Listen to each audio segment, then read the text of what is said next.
Good evening to you. It was a dramatic blaze that devastated a whole community. Their school had been a valued focal point for the people of Selsey and Sussex, and when it went up in flames back in August, shock was matched with despair. But school officials pledged it would rise from the ashes, and this week marks a key milestone in the process with the arrival of temporary classrooms. Emma Wilkinson has our report. For the people of Selsey, it's hard to believe this was only 5 weeks ago. Today, as workmen build a new temporary school, the smoke-filled air and twisted metal seem a distant memory. The Academy Village, as it will be known, previously housed students from Bowhunt School in Worthing, while their new school was being built. That's helped speed up the process here, because the units are already set up as classrooms, and they're far from your average porter cabin. Certainly from the pictures that some of the students have seen, they are very, very excited about being in these facilities. Some have suggested some might be better than some of the classrooms they had previously, and if that's the case, then that's fantastic for them. But the last month has been far from easy. Aside from the obvious logistical challenges, it's been hard to maintain a sense of community when different year groups are being taught at different locations. These Year 7s had their lesson today in the town hall. Obviously it's been a bit of a shock to the system, but they've come back in and they've worked really hard. For Year 7 especially, being a new school as well, they've worked really well and come together and coped well. But it won't be long until all pupils start calling this school. And as lorry after lorry continues to arrive carrying temporary classrooms, just a few hundred yards away behind these hoardings, the work to dismantle what remains of the old classrooms continues. That work will last just another few weeks, then the focus will be on what replaces them. Nobody would have wanted this to happen, and it's been at times devastating for the community, but it will give us the opportunity to rebuild. It will give us the opportunity for a brand new school, and that is a positive that's come out of this. The former school was 50 years old, and while the size of its replacement isn't expected to change much, the facilities inside will be brought up to date. The cost will be covered by insurance and will likely run into millions of pounds. Planning's in the early stages, but staff are hoping to continue making quick progress. The aim is for pupils to be in their brand new classrooms by this time in 2018. Emma Wilkinson, ITV News, Selsey. In other news, people travelling into London Waterloo this evening are being warned of long delays because of a signalling problem at Wimbledon. Trains running towards the capital may terminate at Basingstoke, Guildford and Woking with delays of up to an hour. It's expected to continue for the rest of the night. The company that operates P&O and Cunard cruise ships out of Southampton has reported profits of more than £1 billion for the last 3 months. Carnival says it's partly due to lower than expected fuel prices and higher than expected bookings. Almost 7 million people now take a cruise every year in Europe. 9 ships are based in Southampton, and Carnival has just ordered 4 new ones.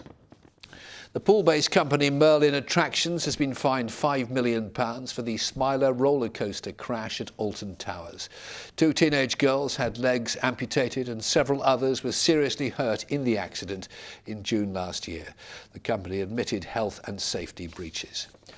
Residents at a block of new retirement flats in Romsey had to be moved to safety when a fire broke out last night. It's believed the blaze started in a generator outside the Renaissance Retirement's Fleur de Lis building.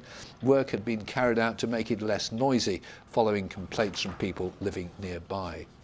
Police in Dorset have renewed their appeal for help in finding a woman who's been missing since April. Isabel Munro from Christchurch is profoundly deaf and has learning difficulties. Yesterday was her 42nd birthday.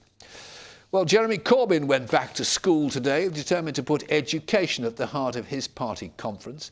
He says Labour will oppose Theresa May's plans for new grammar schools. He's also spoken about the future of airports here in the south. Should the new runway be at Gatwick or Heathrow? From Liverpool, our political correspondent Phil Hornby sent this.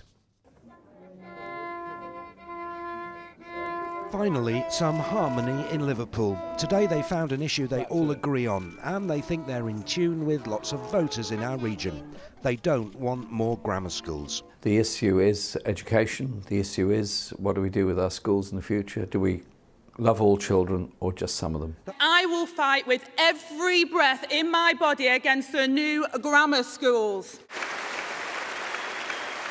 While opposing grammar schools is easy for Labour, other decisions are more difficult.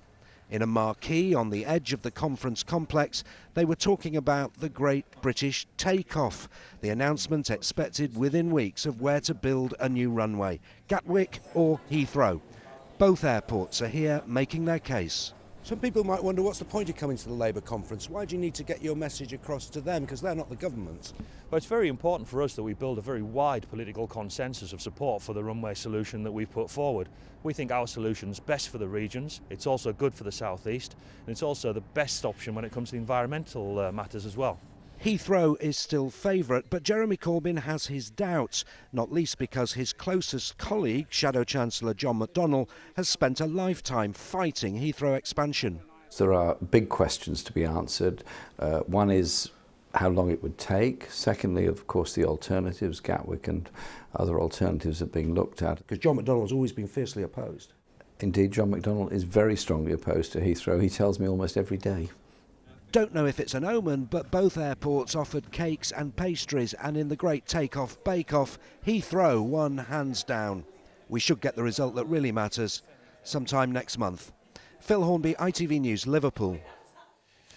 Meanwhile, the future of our agricultural industry could depend on things so small you can barely see them, the insects that pollinate flowers. But environmentalists are concerned they are in decline, and that could have serious consequences. One farmer is trying to reverse the trend by creating the right conditions to restore the natural ecosystem. With more, Keith Wilkinson. This used to be part of a field full of cereal crops.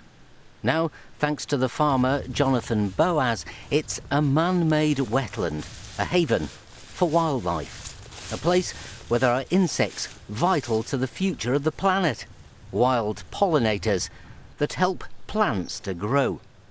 Mr. Boaz is one of a number of farmers getting funding to help him to farm his land in a more environmentally friendly way.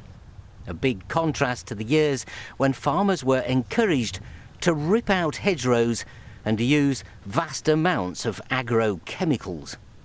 In our quest to produce more and more food, obviously we've destroyed that habitat, and I think it's payback time now. We've got to do something about it, and this is the objective of what I've set out to do, really, is to still farm, with the emphasis on food production, at the same time not destroying all the natural habitat in the process.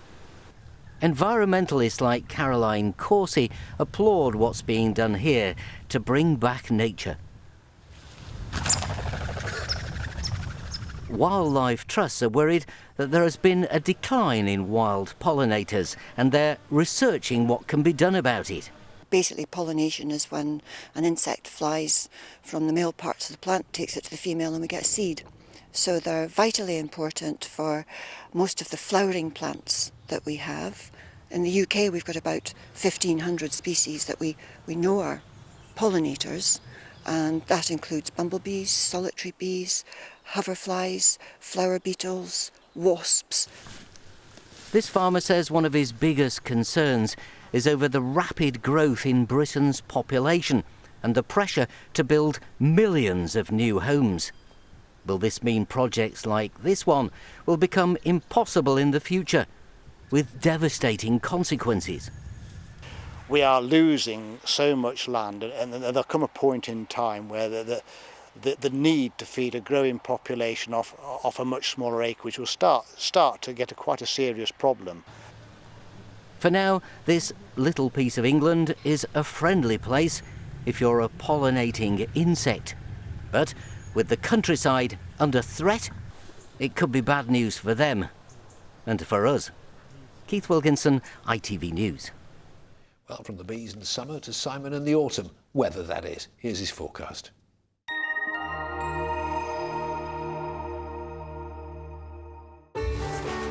From sleet to the slopes, driving through Europe. Eurotunnel the Shuttle sponsors ITV Meridian weather. Good evening. Well, your end of Tuesday weather debrief is that there was a fair bit of cloud knocking around today, and guess what? There's quite a bit knocking around tonight as well. Still, it keeps things nice and mild. 12, 13 the overnight low. A few clear spells here and there, but certainly come tomorrow morning, a likelihood that it will be a grey start. But fairly quickly, that cloud will thin and break. We'll get some decent sunny spells on the go. That's going to lift the temperatures. By the afternoon, we're looking at highs of around 20, 21 degrees. That's 70 in Fahrenheit, though you will notice quite a strong breeze blowing, particularly along the coast and around the Isle of Wight. Eurotunnel the Shuttle sponsors ITV Meridian weather. That's it for this evening. Amanda Piper back during Good Morning Britain from 6 o'clock tomorrow morning. Do join her if you can, but from the late team for now it is good night, sleep well, and join us again very soon. From us all, bye-bye.